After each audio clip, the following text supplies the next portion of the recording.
What we're going to take a look at here is an intro cue that I wrote yesterday. What I would typically do, maybe 2 or 3 times a week, is get up in the morning and start to write short cues with the intent to learn how to score trailers and short musical passages, those types of things.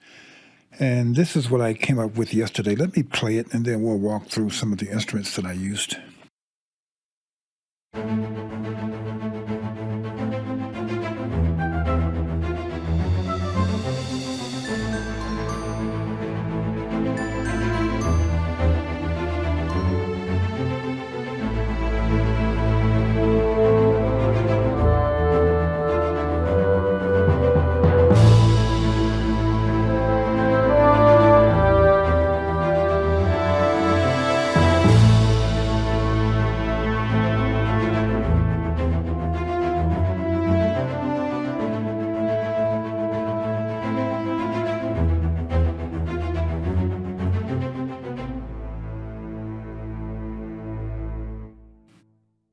All right, that's about 45 seconds long, I believe.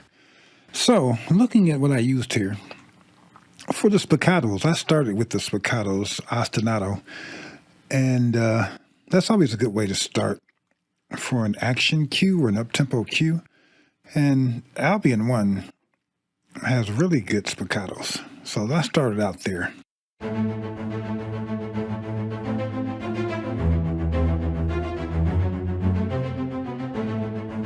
Now, if you look at this pattern, it's a pretty simple pattern. And I'll tell you how I built this pattern. It keeps repeating.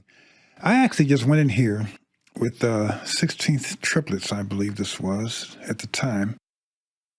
I went in there with 16ths and just filled in all the way across for an entire bar, one row. Then I started moving parts around on the musical scale. Moved those up here, moved a few here, duplicated some down low, and started to get contrasting parts.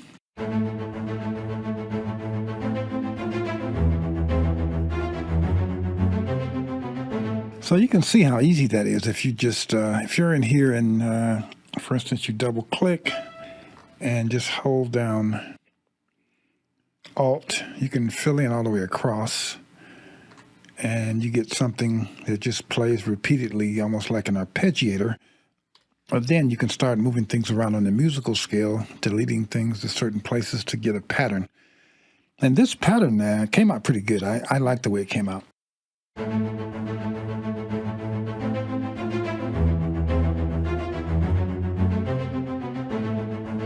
So I kind of started there. And then I added woodwinds. For me, woodwinds are kind of the glue.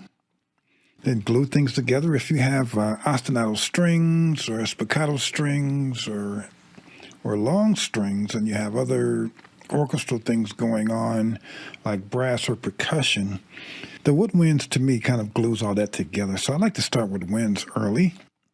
So what I did was I went in here and started adding some bassoons. First of all, because I like the way the lower register of the bassoon contrasts with the strings. So I added that.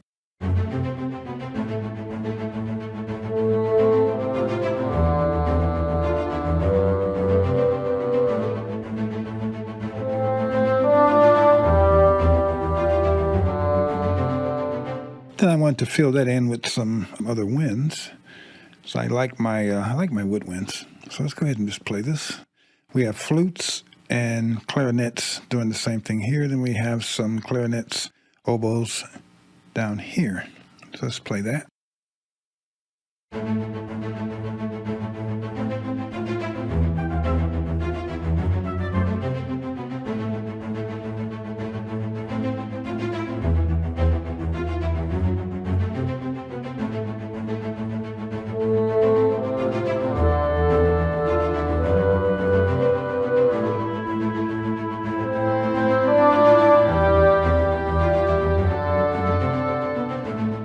So the idea with the winds is to not exactly duplicate everything, to have things go down the same path, but then at some point diverge harmonically.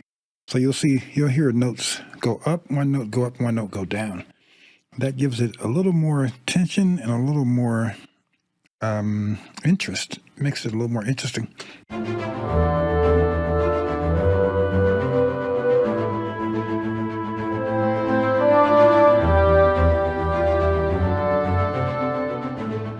So we got a little harmony going on there. So then what I wanted to do was add some strings. I had a hard time thinking what I wanted to do with strings, so I just filled in this one part with some Albion strings. Albion 1 has really, really, really good strings. Not necessarily solo. These are really combination patches. They're not really solo strings or solo winds or solo anything, really. It's just the big group combined orchestra type sound. So let's put the strings in and see where we are.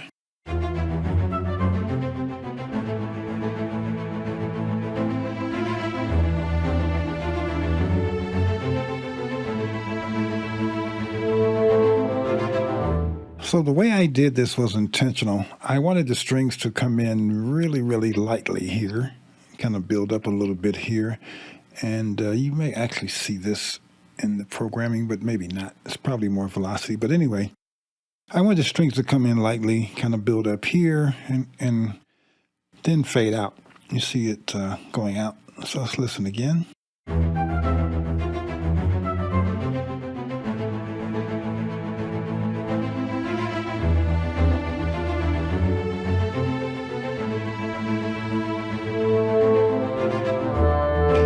And I wanted them to transition out right when the woodwinds come in, because one of the things you don't want to do when you're writing this kind of music is have too many things going at once, clutter it up. You want to move the musical passages around and not have instruments stepping all over each other.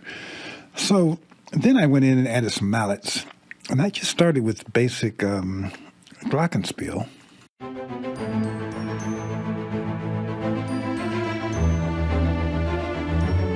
And that, even when I turned the level up, didn't satisfy me. I wanted more, so I added vibraphones and music box. Kind of fatten it up a little bit.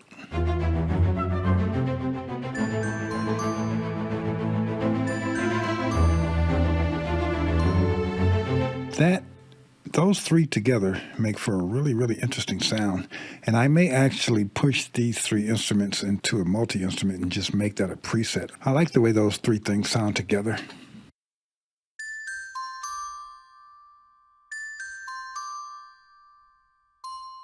It sounds really nice to me. So I added those to get a little bit of sparkle up on the top end. And that seemed to work out pretty well. Now, then I needed to add some percussion. I didn't want to go overboard with the percussion, because when you hear short trailer music, the first thing you hear is like percussion banging in, and it's just so predictable and it's just so overused. I didn't want to do that. So I didn't bring the timpani in until way down here, and the cymbals came in as a rising cymbal, and the percussion is really sparse until about halfway through when the timpani comes in. And actually, let me turn the horns off because we're not there yet. We have winds, mallets, bassoons. I'm going to bring in the cymbals for Albion 1. This is from the Albion 1 cymbal 1 set, I believe. Cymbals and gongs, cymbals 1. And the timpani is from Percussion Symphonic Orchestra. I actually like this timpani a lot. I like this better than BBC timpani. It has a richer sound. I just like it. And the rolls are really well done. So this is a really, really good instrument, the timpani from Percussion Symphonic Orchestra. So let's run this with the crash, rise, crash, crash, rise, crash, and the timpani.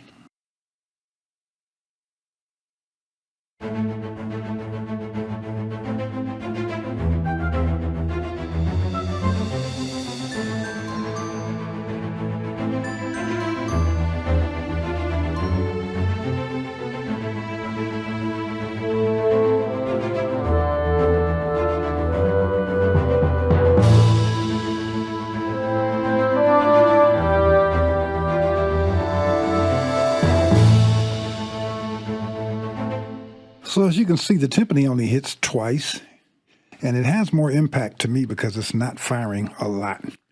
When it comes in, it's not really expected yet, and it has an impact, and it briefly touches in again, and then it's done.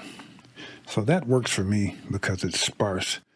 So finally, I wanted to come in and add some horns, and I didn't really get the horns that I wanted here. What I was hearing in my brain was a little more epic than what I actually came up with. So this is more of a filler.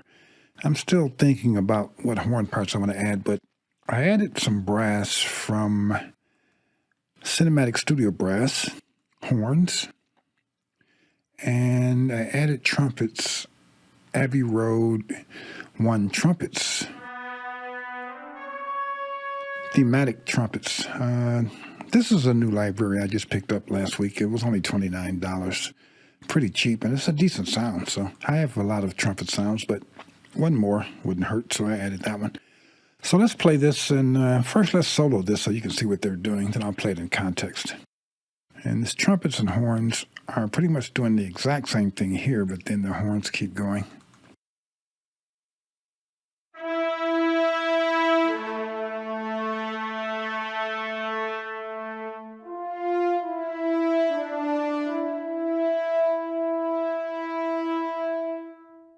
French horns, of all the instruments in an orchestra, French horns are the ones that really, really grab you when they're done right, and when the horn section is written for horns. And that's really hard to do. When you write really epic melodies with French horns, they just really stand out, which is evidenced by all the Star Trek scores. They all sound really great with the French horn taking the lead. So let's go ahead and play this, and we'll play it from the middle here, and you can hear the horns come in.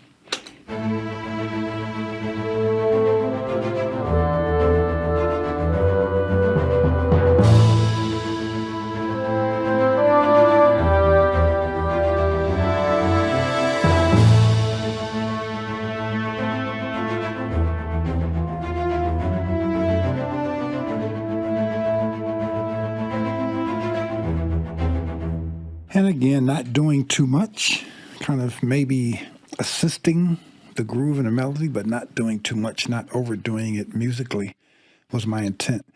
Now, finally, when I had all this done, what was missing to me was the low end seemed to be lacking. And it needed something on the low end to kind of fill it out, to give it more body. And I wasn't sure what to do there. I didn't want to fill it in with low strings that were always playing. So what I did was I added low strings, but only every other bar. And when they come in softly, but then they kind of crescendo here a bit, get louder. They settle more into a louder volume here as well. And that adds to me a little bit of impending drama, but you'll hear it when the strings come in. And actually, let me solo this and you'll hear what I mean. It comes in lightly. Then when it comes in again, it's going to get louder. It's only playing every other bar.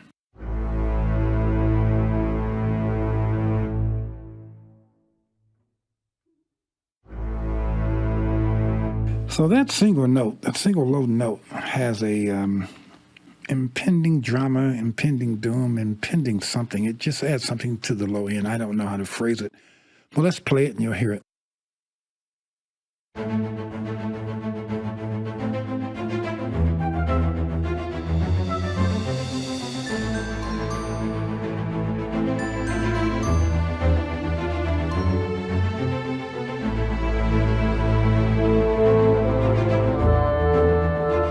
You notice the second time it came in louder, and it preceded this part, and it added something to that entire section by just having that low note come in. Let's do that again.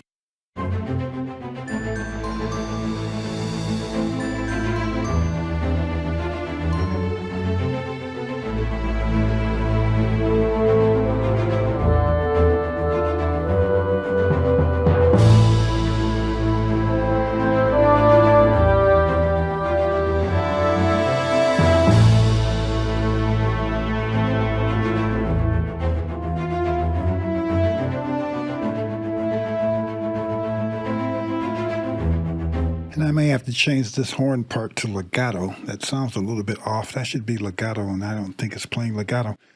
So finally, when all that was done, it just sounded like it ended a little bit too abruptly. So I wanted to end it with one of these same low notes. And I actually think this thing is starting a little too early. Let's play this. So when it drops off, this note takes you out. And it's a reminder of where you've been. And it's also an ending.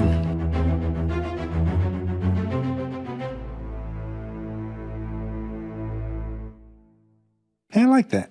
So I wrote this cue in about maybe 40 minutes, 45 minutes. I didn't really time myself, but it didn't take that long. And I do these kind of things 2 or 3 times a week, actually, just to try to get better writing this type of short trailer music scores or whatever the case, whatever you want to call them. I'll play it one more time, and it sounds pretty good to me. Of course, you can make up your own mind. There are no plugins anywhere on this. This is just all of the virtual instruments playing by themselves. No plugins anywhere.